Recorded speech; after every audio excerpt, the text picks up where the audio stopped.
Now with New York Times best-selling author and filmmaker Adriana Trigiani. She wrote and directed the major motion picture of her debut novel, Big Stone Gap. Now she's got a new book called The View from Lake Como. Adriana, good morning. It is so great to see you with us here in studio. We're thrilled to have you. And this book, I mean, the reviews that you're getting, I was reading some of them this morning. Luscious, full of heart, effervescent. Adriana never fails to sweep you away. You've now sold millions of copies of this book. How does it feel? You spend the work of an author, I would imagine it's a little lonely. You sit there, you write the thing, and then the world receives it like this. That must feel so amazing. It's incredible, and it never gets old. If you like anything, I will paint your house, okay? I love it. I love it. For a round of approval. Those are big, that's big praise, though. It really is. It is, and I don't take it for granted, and I'm very, very grateful.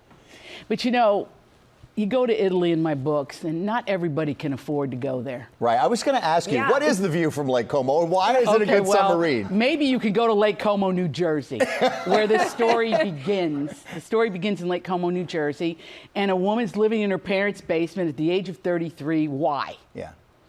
And then she goes on a really self-discovery, and she ends up in Italy, in Carrara, because they're marble importers. Yes. Okay?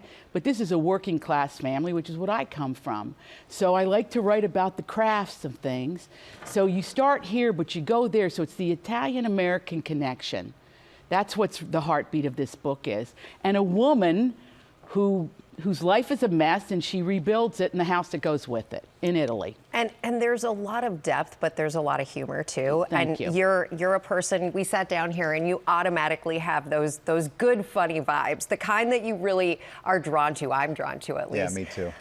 How do you think about that when you're sitting down? How do you think about that balance between depth and humanity, but also making the audience laugh? You know what it is, Rebecca and Sam? I just write my family. They're hilarious. They're maddening. I'm crazy about them. I put them on the island where I don't speak to them. They put me on the island where, and we come together, but we really, really love each other. Yes. And so characters in your family are your gold mine. And I never get in trouble because I change the hair color. Suddenly Auntie's a blonde. I can imagine a Sunday night dinner where someone's asking you, like, tell me about that character. Oh, yeah. Well, it's all my people. And what's very interesting about this is that it's my great-grandmother's story. But I didn't want to write 1915. I wanted to give a comedy for now. I wanted to capture this moment in time.